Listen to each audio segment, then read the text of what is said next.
Yo, what's going on, guys? Welcome back. Welcome back to another one. Hope all is well. Now, Coach Rispress, I want to talk about him because he gives the blueprint on how to start as a college football player. How do you get playing time as a college football player? And he goes into that. So I want to talk about that. Also, Shedeur Sanders feels like there's no other quarterback in next year's draft that's better than him. So I'm going to give my thoughts on that. So yeah, let me get to Coach Rispers for a second. I saw his video, and he was talking about how do you get playing time as a college player. He said we have to trust you, and I was like, okay. He elaborated on it. What does he mean by trust? He said you got to do the intangibles right first. You have to show up for class. Don't be late for practice.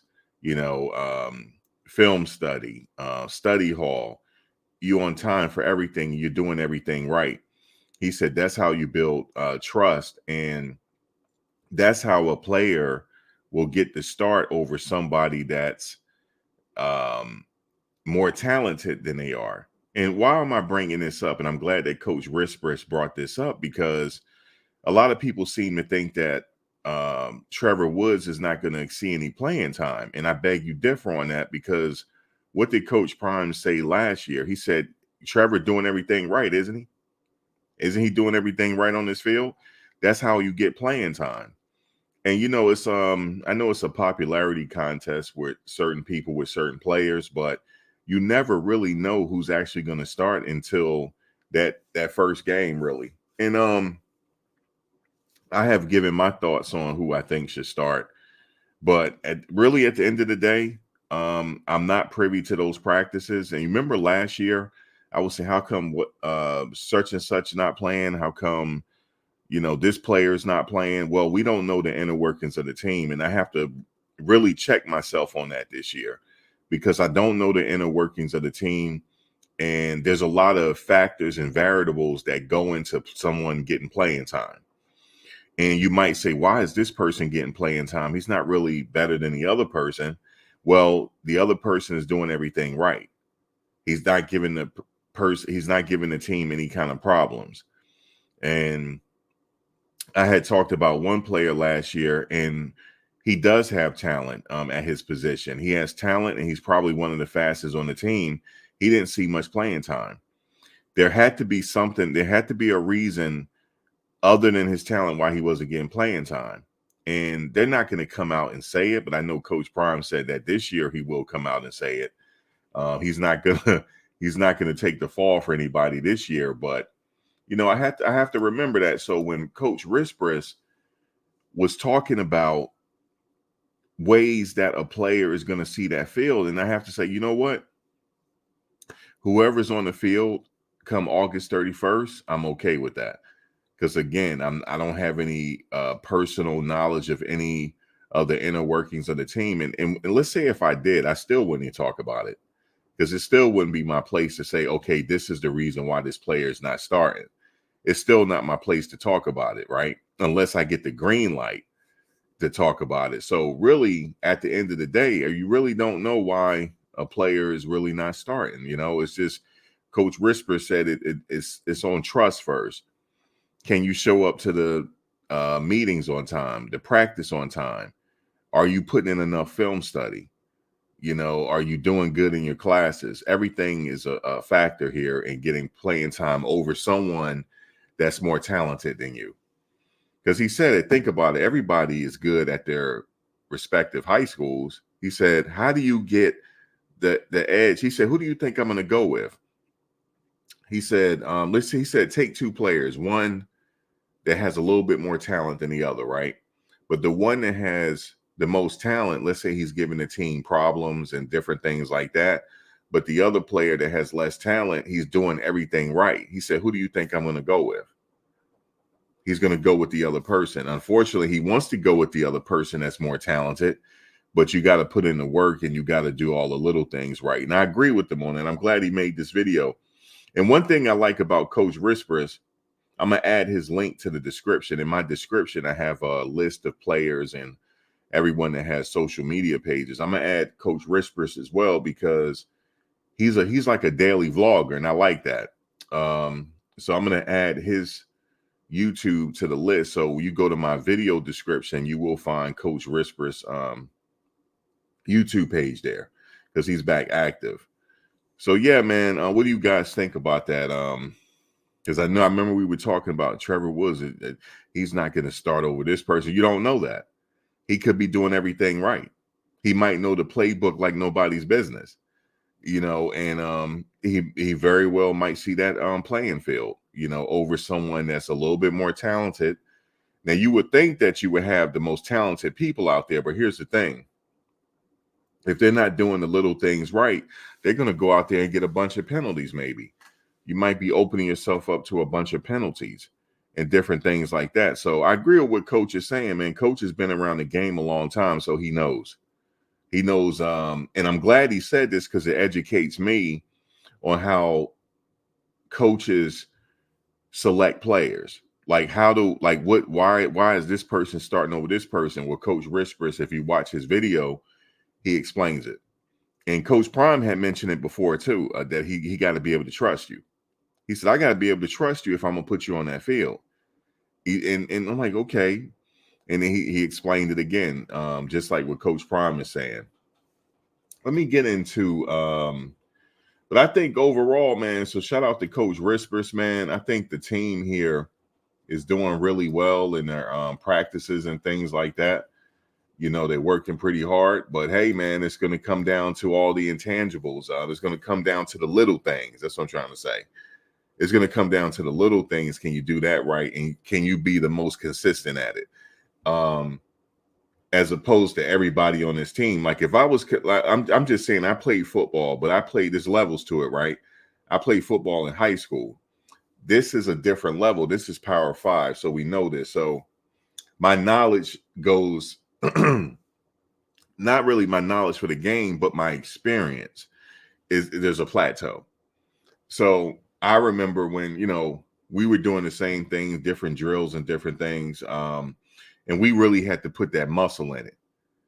The coach said, you got to put your back into it, son. You got to get down and dirty. Are you willing to do that? And that's usually how we got playing time. But I'm going to tell you, the training camps were fun, though. I remember back in the day, we used to get in so many fights during practice. The coach used to let us fight. But, we had to break it up after a minute or two, right? After a minute. He'll let us fight for a minute. But I remember how so much fun we had with it. I know you guys like, how you have fun fighting? But it wasn't just the fighting. We talked about what we were going to do. Like, okay, I'm going to get you in practice today. You know what I'm saying? I'm feeling myself. And then the other person, okay, cool, let's see. The next thing you know, we start tussling. And I remember saying before, I was like, why do we got to fight every single practice? Sometimes somebody will get bloody. Helmets get ripped off, But then afterwards, we were such a tight-knit group. We would go out to have something to eat after practice. Or we'll go to somebody's game, they had the Sega or the Nintendo or something like that. And we'll go over there and play video games, right? And act like the fight never happened because we know that we just trying to get better and sometimes tempers will flare. But we used to have fun with the fights, though. We used to have fun because it was like the offense against the defense, right? And one day I got knocked on my back.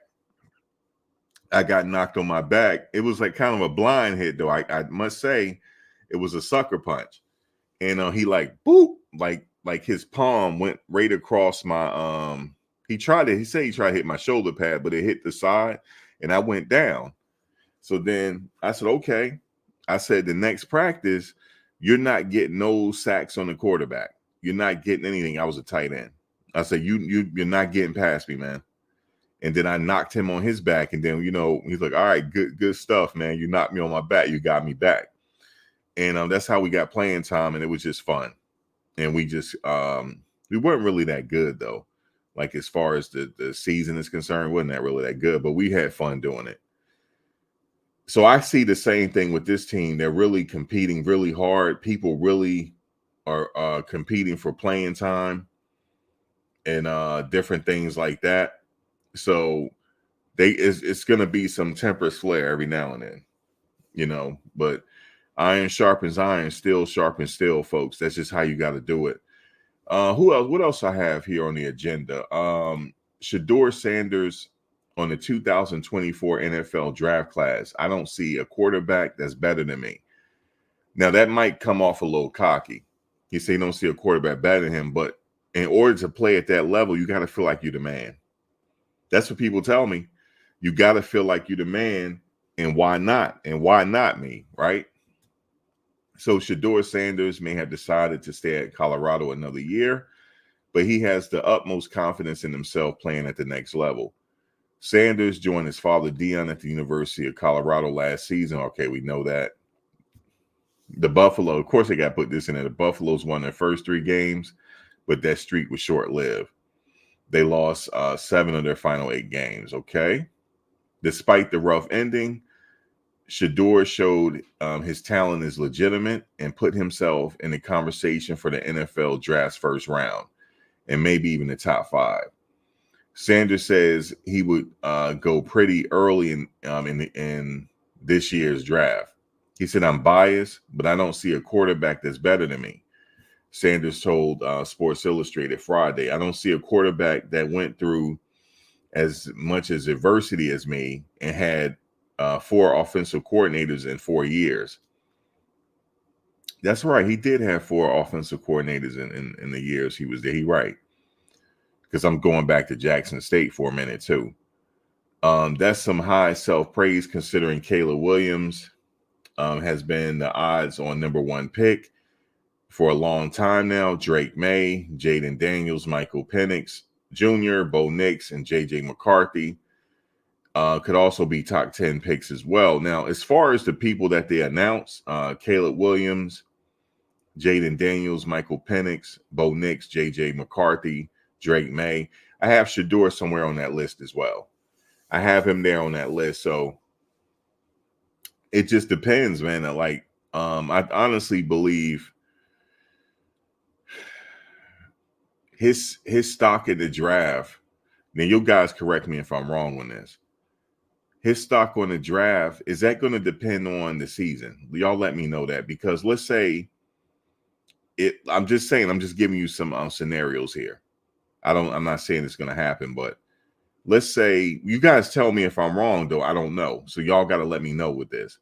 So let's say if he has a subpar season, not him. The team has a subpar season, right? Obviously, it's him as well, because there's no iron team. He can't do it by himself. But let's say they end up winning 4 games this season. Okay, let's say if they end up winning 4 games this season, then what?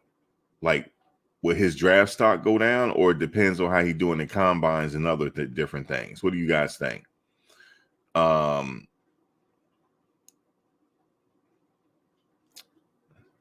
Yeah, what do you guys think about that? Because you obviously need good, stellar quarterback play to win games. Obviously, you need defense to show up as well. Defense, everybody has to do their part. It's the ultimate team game for me. Actually, soccer too. Soccer's ultimate team as well. But you have to have everybody operating on all cylinders, man, to actually get to be bowl eligible. And not only to be bowl eligible, to get into the playoffs. I'm gonna tell you guys something now. If the team gets into the playoffs, yeah, there's gonna be a lot of people getting drafted. It's gonna be a lot of people getting drafted. I remember what Coach Prime said. He said this. He said, "Look at all the teams that's undefeated and winning all these bowl games. They have the most draft picks, don't they? They get a lot of draft attention, right?" And I thought about that. I said, yeah. So if they can get into the playoffs, and don't let him win a game in the playoffs, yeah, he's definitely definitely the first pick. But it's contingent upon the season that they're going to have. That's just what I believe. But let me know what you guys think about that. So what else he's saying here? He said, "You put any of those guys in my situation, they're not doing that. I respect their game. I respect what they're doing, because to be able to be a first-round draft pick, to be able to have success on the field, it takes a lot of hard work and determination and everything. But the most pressure and the safest bet is me. I like that, Shedeur. He said the most pressure and the safest bet is me. Man, that's some confidence right there, baby. Shedeur, you got it right there. I like what he said. Listen, he said, but the most pressure and the safest bet is me. I like that, Shedeur. I like it. I like it, man. I like it, man. You gotta have the confidence, man. You gotta have it. I like it. I like it. He did face a lot of adversity last year. He did. He faced a lot of adversity, man. He was on. There go Benson right there. And then what did Benson say? Hashtag DT2. That was Benson that came up with that right here. Khalil Benson. Don't touch two. And of course, Khalil, get him a piece of snack. See, you gotta take care, Lauren. You gotta take care of your offensive lineman, Lauren. So you gotta let them have some snacks. The big guys need snacks. We like snacks.